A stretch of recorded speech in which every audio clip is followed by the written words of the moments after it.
नमस्कार दोस्तों, मैं स्वागत करती हूं आपका अपने चैनल भारत ब्रेकिंग न्यूज में। आज हम बात करेंगे दो ऐसी महान विभूतियों की जिनका नाम भारत के इतिहास में स्वर्णाक्षरों में लिखा गया है।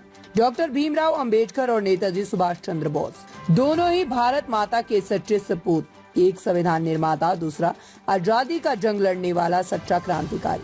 पर क्या आप जानते हैं कि इन दोनों महापुरुषों की सिर्फ एक ही बार मुलाकात हुई थी, और वो भी बेहद ऐतिहासिक। नेताजी सुभाष चंद्र बोस का जन्म 23 जनवरी 1897 को कटक, ओडिशा में हुआ था।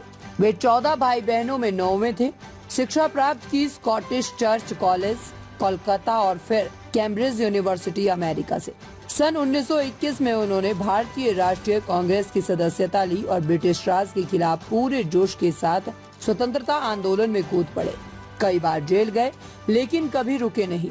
21 अक्टूबर 1943 नेताजी ने जापान की मदद से आजाद हिंद फौज का गठन किया, जिसका उद्देश्य था भारत को अंग्रेजों से आजाद करवाना। नेताजी ने दिए ऐतिहासिक नारे, तुम मुझे खून दो, मैं तुम्हें आजादी दूंगा।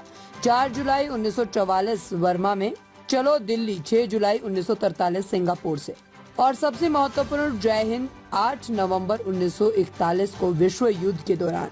ये नारा आज पूरे देश का गौरव बन चुका है। नेताजी कांग्रेस पार्टी के अध्यक्ष बने, लेकिन उस समय बंगाल में डॉक्टर भीमराव अंबेडकर का प्रभाव तेजी से बढ़ रहा था। डॉक्टर अंबेडकर ने शेड्यूल कास्ट फेडरेशन का गठन किया और बंगाल में जोगेंद्र नाथ मंडल को नेतृत्व सौंपा।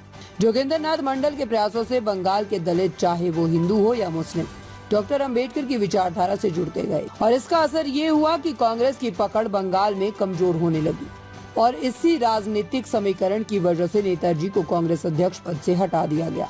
22 जुलाई 1940 नेताजी पहुंचे बॉम्बे। उन्होंने डॉक्टर अंबेडकर से मिलने की इच्छा जताई, लेकिन डॉक्टर साहब बहुत स्पष्ट थे। उन्हें पता था कि नेताजी शेड्यूल कास्ट फेडरेशन को समर्थन नहीं देते। फिर भी एक मुलाकात हुई। नेताजी डॉक्टर अंबेडकर से मिलने उनके घर पहुंचे। बैठक में डॉक्टर अंबेडकर ने सीधा सवाल किया, क्या आप कांग्रेस के खिलाफ अपने उम्मीदवार खड़े करेंगे? नेताजी ने कहा, नहीं। फिर दूसरा सवाल, आपकी पार्टी अछूतों के लिए क्या करेगी?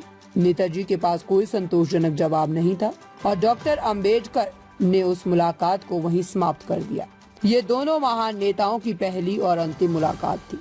बाद में नेताजी ने जब आजाद हिंद फौज का गठन किया, तो उन्होंने सैकड़ों दलित युवाओं को फौज में शामिल किया, सैनिक और अधिकारी दोनों रूप में। कहा जाता है कि ये नेताजी का सम्मान और समर्थन जीतने का प्रयास था, जिसे डॉक्टर अंबेडकर के प्रति दिखाया गया था। इन दोनों महापुरुषों ने देश को अलग अलग मोर्चों पर नेतृत्व किया। एक ने संविधान बनाकर अधिकार दिए, दूसरे ने आजादी के लिए जान की बाजी लगाई, और आजादी के बाद दोनों को मिला भारत रत्न, देश का सर्वोच्च नागरिक सम्मान।